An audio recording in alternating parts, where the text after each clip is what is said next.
uno munsi rero tuza kuvuga cyane igisata c'amakori n'amatagisi mu mamisyo leta ngo zifise irafisemwo misi ikomeye yo kwegeranya ubutunzi bwose bw'igihugu.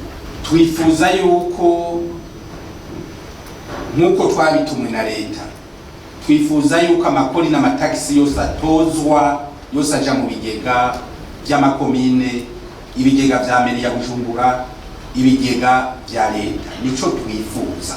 Hari ibyahitiye ejo bundi, nitwifuza ko bisubira kugaruka. Uwo bagikekeranya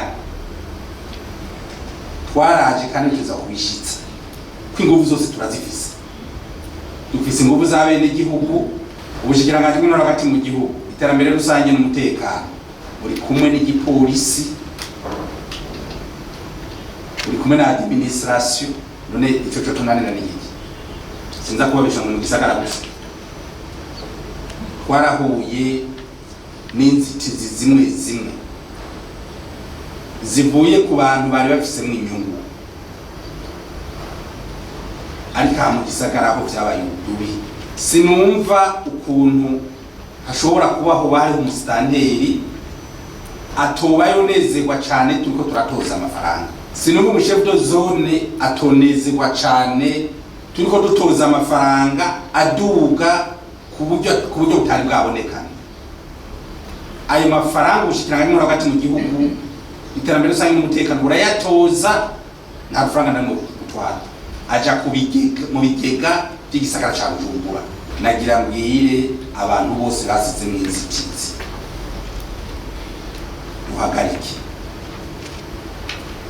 Inyuma y'iyi nama ubusubira kuvyivangamwo ibimushikira ntavuge mu mushikiranganje, ibimushikira ntavuge ngo ya leta mvye mwayibonye, ngo ya leta nkoze ngo mayibonye, ngo twara abantu kumusaga. Nta muvyeyi n'umwe abahada kubita umwana yakoze ikosa, nta n'umwe. Baracira umugani mu Kirundi, uwo mwana uri kuramurera tambuka zino. Ndabasabe rero uyu mugambi twese tuwugira uwacu. Abashefu de zone bavuze ngo ntimutoza umuntu yagiye kuba komiseri w'isoko, azi ko agiye kubaka agasekebuye, ahagarike. Izubatswe zirakwiye. Monsigurira gute ko amafaranga atozwa muri mbere mu ndwi imwe turavye n'inzitizi twahuye nazo?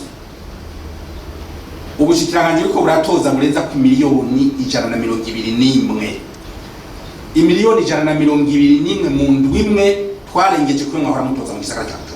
Aho banyakubaha abakomiseri b'isoko n'igeze batworohereza, ari amasoko tutahonyoyemo. Nagira ndababwire mbere ku mukuru w'igisagara cya Bujumbura, namwe bwe mwese mumufashe iki gisagara. Narabivuze umunsi twagira urugendo turabukora ko baratoza, hari ibintu byinshi byinyegeje muri iki gisagara. Hariho amasoko atozwa amafaranga ntashike mu bigega vya meri, utuntu abantu bibikiye ku ruhande zamubone. Abandi ngo